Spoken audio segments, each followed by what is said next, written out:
Blazing Saddles, released in 1974 by Warner Brothers, is a comedy classic known for its daring satire and boundary-pushing humor.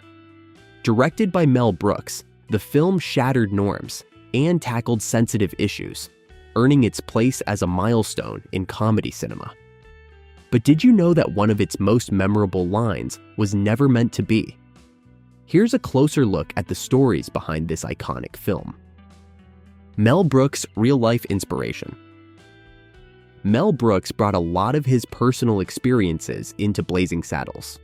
One memorable scene involves Sheriff Bart pointing a gun at himself to win over the skeptical townsfolk, which was actually inspired by a story from Brooks' childhood. As a kid, he once threatened a store clerk with a toy gun to make a quick getaway after being caught stealing. This daring yet humorous act found its way into the film, adding a unique twist to the story. Animal rights controversy. A scene where Mongo, played by former NFL player Alex Karras, punches a horse became an instant classic for its physical comedy. However, it also drew criticism from animal rights activists, who viewed it as promoting animal mistreatment.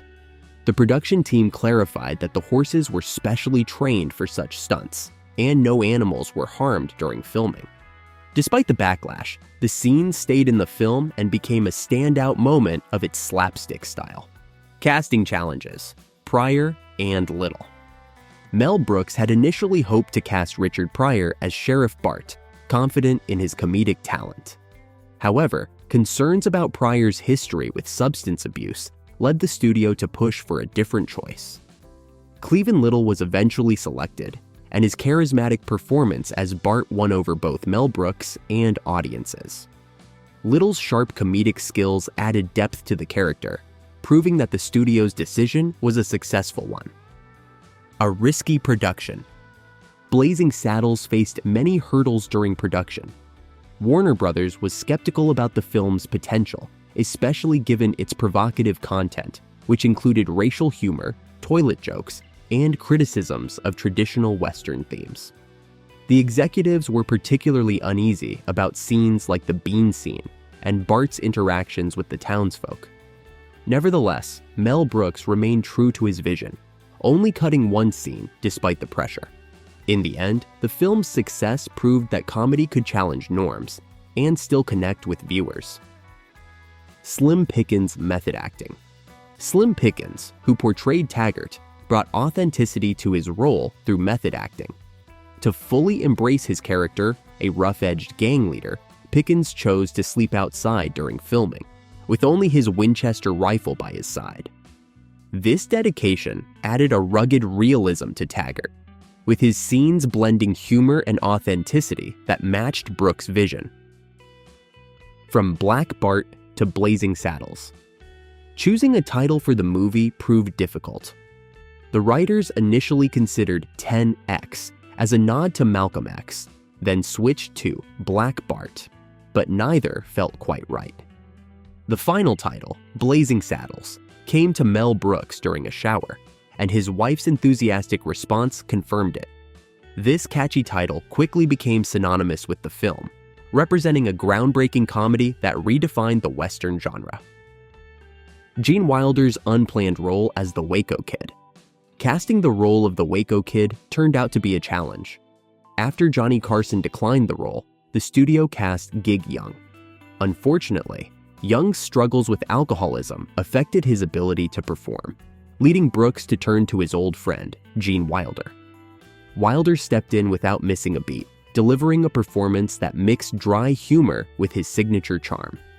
His chemistry with Cleveland Little became a key part of the film's success, showing that sometimes the best choices are the unplanned ones.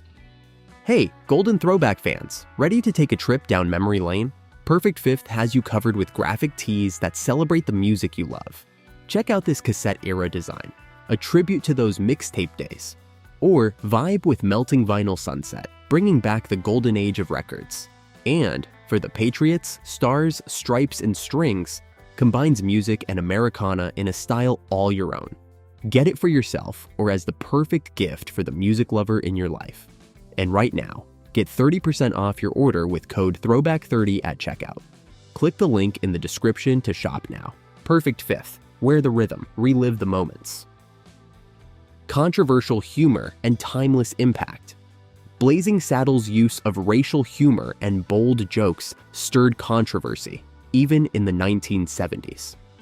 Mel Brooks was aware of the potential backlash, but believed that the film's satire had a greater purpose: to highlight the absurdity of racism and prejudice.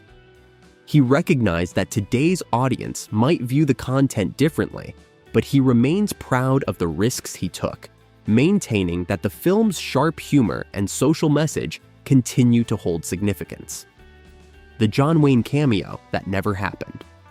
Brooks had envisioned a cameo by Western icon John Wayne as a tribute to classic Westerns. Though Wayne expressed his admiration for the script, he ultimately turned it down, saying, "Nah, I can't do a movie like that, but I'll be the first one in line to see it." Despite Wayne's absence, the film still paid homage to the Western genre through its mix of parody and genuine appreciation. A gamble that paid off. Warner Brothers initially released Blazing Saddles in only Los Angeles, Chicago, and New York, unsure of its wider appeal. But the film quickly became a sleeper hit, attracting crowds and glowing reviews. By the end of the summer, it had emerged as one of Warner Brothers' most profitable films, solidifying Mel Brooks' reputation as a visionary in comedy. Mel Brooks and Frankie Lane's White Lie. One of the memorable elements of Blazing Saddles is its theme song, performed by Frankie Lane. To ensure Lane delivered a sincere performance, Brooks didn't reveal that the film was a comedy. Lane sang with the intensity suited for a serious Western, adding an extra layer of humor to the film's opening. This clever approach from Brooks helped set the tone for the film's mix of serious parody and exaggerated humor. The accidental iconic line. One of the most beloved lines in Blazing Saddles came about by accident. During a scene where the townspeople insult Sheriff Bart, Gene Wilder's character, the Waco Kid, attempts to defend them with the line, "These are just simple farmers, the common clay of the New West. You know, morons." The punchline, "morons," was not originally scripted. Cleavin Little, who portrayed Bart, couldn't contain his laughter, creating a genuine moment that resonated with viewers. This unplanned slip became one of the film's most defining moments, perfectly embodying its irreverent tone. Now it's time to hear from you. What's your favorite moment from Blazing Saddles? Let us know in the comments.